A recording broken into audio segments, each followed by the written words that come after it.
देखो सांग मैंने एटा अच्छी अमृतभंडा गछ केते बहुत गछटा पूरा छोट थिले मध्य पूरा फली देखु केते बड़ बड़ अमृतभंडा है। एटा गछटा मात्र एटा 2 वर्षर गछ।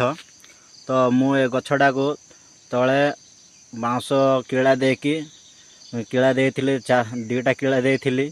तो एटा हेकि एमती छोट है एठू एठू गाई जा गुरु जा खाई देथिले। तो तार पुआ बाहर की एटा एमती है। तो बहुत भल फल देछि। तो देखि पारुथिबे केते बढ़िया है गछड़ा आ फल मध्य अति सुंदर देछि। पाखापाखि एठी फल है पाखापाखि 20टा खंडे है। देखि पारुथिबे तार चारिआडे आपण मानकु देखेबा को चाहेबी। देखंतु